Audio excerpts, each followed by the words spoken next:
నమస్తే. ప్రస్తుతం మనతో పాటు బీసీ పొలిటికల్ జేసీ చైర్మన్ రాచల యుగేందర్ గౌడ్ ఉన్నాడు. ఈడీ అనగానే ఈ మధ్యకాలంలో ఫార్ములా ఈ రేసుకు సంబంధించి కేటీఆర్ ఎదుర్కొంటున్నటువంటి అంశమే గుర్తొస్తూ ఉంది. ఇది ఇలాగుండగా అటు కేసీఆర్ మీద కేటీఆర్ మీద ఓఆర్ఆర్లకు సంబంధించినటువంటి టెండర్ల అక్రమాల మీద ఇక యుగేందర్ గౌడ్ అయితే ఈడీకి ఫిర్యాదు చేయడం జరిగింది. కేటీఆర్ మీద కేసీఆర్ మీద ఒకసారి మాట్లాడడం ప్రస్తుతం మనతో పాటు ఉన్నారు యుగేందర్ అన్న. అది ఎందుకు ఫిర్యాదు చేయడం జరిగింది, ప్రధానంగా ఎటువంటి ఆరోపణలు మీ దృష్టికి వచ్చినాయి, మీరు ఈడీకి ఎందుకు కంప్లీట్ చేయాల్సి వచ్చింది? బీఆర్ఎస్ ప్రభుత్వంలో ఉన్నప్పుడు యొక్క టోల్లో లీజ్ ఉంది, ఓఆర్ఆర్ ఉంది కదా లీజ్, అది దాన్ని ఒక 7,380 కోట్లకు 30 సంవత్సరాలకు ఇచ్చిండ్రు. అప్పట్లోనే ఆరోపణలు వచ్చినాయి ఎందుకు ఇచ్చినని. దాని తర్వాత ఏమైంది, ఐఆర్బీ ఇన్ఫ్రాస్ట్రక్చర్ డెవలప్మెంట్ సంస్థకి ఇస్తే వాళ్ళు ఏం చేసిండ్రు, వీళ్ళకు ప్రతిగా 25 కోట్ల రూపాయలు ఎలక్ట్రల్ బండ్ ఇచ్చారు. అవి వీళ్ళు ఎన్క్యాచ్ చేసుకున్నారు బీఆర్ఎస్ పార్టీ. తర్వాత అదేవిధంగా వరంగల్ కైటెక్స్ గవర్నమెంట్స్ అనే సంస్థ కూడా ప్రకటించినప్పుడు ఒకసారి 15 కోట్లు, ఒకసారి 10 కోట్లు కూడా ఎలక్ట్రల్ బండ్ ఇచ్చినారు. అదే అఫీషియల్గా. అన్అఫీషియల్గా దాదాపు ఒక 2,000 కోట్లు కూడా కేటీఆర్కి ఇచ్చినట్టు కూడా ఒక ఆరోపణలు వినిపించినాయి. ఎందుకంటే ఒక 30 సంవత్సరాలు లీజుకి ఇచ్చినప్పుడు దాదాపు ఒక రోజు 1 కోటి నుంచి 2 కోట్లు ఉసులయ్యే టోల్ రోడ్లో ఎందుకొరకు ఇవ్వాల్సి వచ్చింది. ఇంకోటి ఏంటంటే హెచ్ఎండిఏకు నిర్వహించవచ్చు. అది మళ్ళీ గ్రీనరీ కానీ సర్వీస్ రోడ్ కానీ హెచ్ఎండిఏని నిర్వహిస్తుంది, అధిక ఖర్చు అయ్యేది. మళ్ళీ ఖర్చు లేని మాత్రం ఈరోజు వాళ్ళకి ఇట్లా అప్పచెప్పింది అంటే ఏ ఉద్దేశంతోనే అప్పచెప్పింది. ఈరోజు ప్రజాప్రభుత్వం, ప్రజలతోనే ఎన్నికైన ప్రభుత్వం ఇది ప్రజా ప్రయోజనాలను దృష్టిలో పెట్టుకుని చేయాలి. కానీ ఈరోజు వాళ్ళు ఎంతసేపు వాళ్ళ కుటుంబం బాగుపరచాలంటే ఈరోజు కల్వకుట్టు కుటుంబం వివరించింది. కాబట్టి వాటిపైన మొన్ననే సీఎం గారికి కానీ సిఎస్ గారికి ప్రిన్సిపల్ సెక్రటరీకి కంప్లైంట్ ఇచ్చినాం. ఇవాళ కూడా ఈడీకి ఇచ్చినాం. ఎందుకొరకు ఇవ్వాల్సి వచ్చింది ఇవ్వాలంటే ఆల్రెడీ ఇప్పుడు దానకిషోర్ గారు ఫార్ములా ఈ రేస్ మీద కంప్లైంట్ ఇచ్చారు. మళ్ళీ వీటిపైన కూడా ఇవ్వాలి కదా దానకిషోర్ గారు, వీటిపైన కూడా ఇస్తే బాగుంటుంది కదా. అప్పట్లో రేవంత్ రెడ్డి గారు ప్రతిపక్షంలో ఉన్నప్పుడు ఆయనను కనీసం సెక్రటరీ గేట్ లోపల కొనియాలి ఈ విషయం మీద వెళ్దామంటే. తర్వాత ఆయన హైకోర్టులో రిటేషన్ తర్వాత రేవంత్ రెడ్డి గారి మీద సిటీ సివిల్ కోర్టులో కేసు వేశారు హెచ్ఎండిఏ వాళ్ళు పర్మనెంట్ దావా. ఇంతవరకు అది రిటర్న్ తీసుకోలే కూడా. మళ్ళీ అప్పుడు ఇప్పుడు ఉన్న ముఖ్యమంత్రి రేవంత్ రెడ్డి గారు గతంలో అనౌన్స్ చేశారు, మేము అధికారంలోకి వచ్చినాక దాన్ని రద్దు చేస్తామని. మళ్ళీ ఇంతవరకు కూడా ప్రభుత్వం నుంచి చర్యలు తీసుకోలేదు. కాబట్టి ఈరోజు ఒక బీసీ పొలిటికల్ చేసే పక్షాన మేము గవర్నమెంట్ కంప్లైంట్ ఇచ్చినాం. అదేవిధంగా ఈడీ కూడా ఒకరికి ఫిర్యాదు చేయడం జరిగింది. ఆల్రెడీ నిండు అసెంబ్లీలోనే రాష్ట్ర ముఖ్యమంత్రి చెప్పిండు, సిట్టుకు మేము ఆదేశాలు జారీ చేస్తా ఉన్నాం, విచారణ జరుగుతుందని చెప్పారు కదా. అంటే నమ్మకం లేదా ప్రభుత్వం మీద? మళ్ళీ కంప్లైంట్ ఇచ్చారు మీరు? లేదండి, ప్రభుత్వం మీద నమ్మకం ఉంది, నమ్మకం లేక కాదు. కానీ ప్రభుత్వం దృష్టి కూడా కొన్ని విషయాలు తీసుకొస్తున్నాం. మా దగ్గర ఉన్న సమాచారం కూడా ఈరోజు ఏ డేట్లు రోజు ఎలక్ట్రల్ బాండ్ ఇచ్చిండ్రు, ఏ డేట్లో ఎన్క్యాచ్ చేసుకున్నారు, వాళ్ళకి ఎంత ఇచ్చారు, జరిగిన అక్రమాలు కూడా ఈరోజు డీటెయిల్ కూడా ప్రభుత్వానికి ఈడీకి ఇవ్వడం జరిగింది.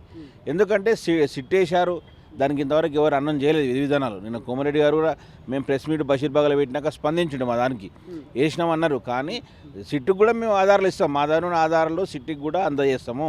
ఫైనల్గా ఆ లీజు ఐఆర్బీ సంస్థకి ఇచ్చింది రద్దు చేయాలి.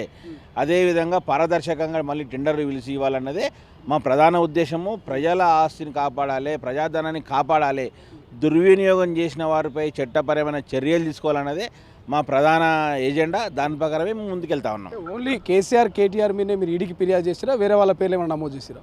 ఖచ్చితంగా కేసీఆర్ అంటే అప్పుడు బీఆర్ఎస్ పార్టీకి ఆయన బాండ్లు వెళ్ళినాయి. బీఆర్ఎస్ పార్టీ అధ్యక్షుడు ఎవరు? కేసీఆర్ గారు. తర్వాత వర్కింగ్ ప్రెసిడెంట్ ఎవరు? కేటీఆర్ గారు.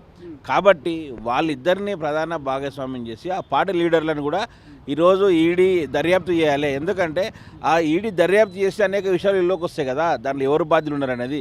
అందుకే మా దగ్గర ఉన్న పూర్తి సమాచారము సాక్ష్యాధారాలతో సహా ఈరోజు ఈడీకి అందజేసినాము. ఒకవేళ సిట్టు రేపు సిట్టేషన్ అంటారు కదా, సిట్టు విధి విధానాలు వస్తే దానికి ఎవరైనా నియమిస్తే ఆ సిట్టుకు కూడా మేము కలిసి అందజేయడానికి రెడీగా ఉన్నాం. మొత్తం మీద కేటీఆర్ను కేసీఆర్ను అరెస్ట్ చేయాలనేది, అరెస్ట్ చేసి విచారిస్తే అనేక విషయాలు ఇల్లోకి వస్తాయి కదా, ఎంత ప్రజాధనం లూట్ అయింది ఏందనేది. కాబట్టి వాళ్ళని విచారించాలి. అరెస్ట్ చేసి ఆయన ఫామ్ హౌస్లో పడుకొని ఈయన ఇది చేసింటే కాదు, ఖచ్చితంగా విచారించాలి, అరెస్ట్ చేయాలన్నదే మా ప్రధాన డిమాండ్. ఇప్పటికే అటు వైపు ఫార్ములా ఈ రేసులో కేసులు ఎదుర్కొంటా ఉన్నాడు కేటీఆర్, ఇంకోవైపు కాళేశ్వరము, ఇక విద్యుత్ కొనుగోలు, ఫోన్ ట్యాపింగ్, అనేకమైనటువంటి విచారణలు జరుగుతూ ఉన్నాయి. కానీ ఎక్కడ కూడా కొలికి రానటువంటి పరిస్థితి. మీకు నమ్మకం ఉందా ఇచ్చినటువంటి కంప్లైంట్కు స్పందిస్తారు, ఒక యాక్షన్ తీసుకుంటారు దీని మీద అనేది? ఇప్పుడు నమ్మకం ఉందంటే నమ్మకం, వ్యవస్థల మీద నమ్మకం ఉండాలి. నమ్మకం ఉన్నందుకే మనం ఈరోజు కంప్లైంట్ చేసినాము. గతంలో కూడా ఇప్పుడు ఈడీ గారి మీద గతంలో లిక్కర్ కేసులో చూసుకుంటే అరెస్ట్ చూసినాం కవిత గారిని. ఆమ్ ఆద్మీ పార్టీ కూడా ఈ విషయంలో నోటీసులు ఇచ్చి ఈడీ గారు కూడా దర్యాప్తు చేశారు ఎలక్టోరల్ బాండ్ విషయంలో. మళ్ళీ ఇప్పుడు ఈ బీఆర్ఎస్ పార్టీ కూడా అత్యధికంగా, నేషనల్ పార్టీ బీజేపీ తర్వాత కూడా బీఆర్ఎస్ పార్టీకి అత్యధిక విరాళాలు వచ్చినాయి. ఎందువరకు వచ్చినాయి? ఇటువంటి క్విడ్ ప్రోకో ద్వారా, అంటే నేను నీకు లాభం కలిగిస్తా, పని ఇస్తా, నువ్వు నాకు పైసలు అన్న చందంగా ఈరోజు బీఆర్ఎస్ పార్టీ వ్యవహరించింది. ఈరోజు రాష్ట్రాన్ని అత్యంత అప్పుల కుప్పగా ఈరోజు మార్చిండ్రు తండ్రి కొడుకులు.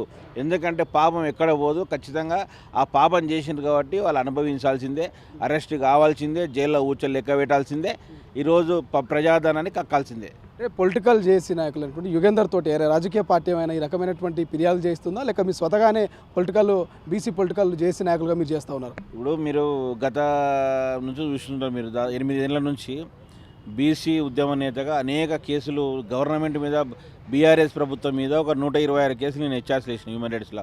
మొన్న అల్లు అర్జున్ మీద కూడా ఒక పౌరునిగా, అంటే సామాన్య పౌరునిగా స్పందించి ఈరోజు ఢిల్లీ జాతీయ మానవులు కూడా కేసు వేయడం జరిగింది.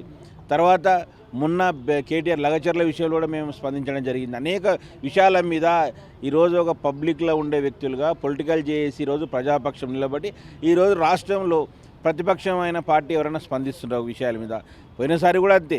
ఎందుకంటే బీసీ పొలిటికల్ చేసి ప్రజల తరపున పోరాడుతూనే ఉంటుంది. మా వెనక ఎవరూ లేరు, మా ఏజెంట్ మా వెనక ఉంటే మాకే అవసరం చేయడానికి వాళ్ళు చేస్తారు కదండి.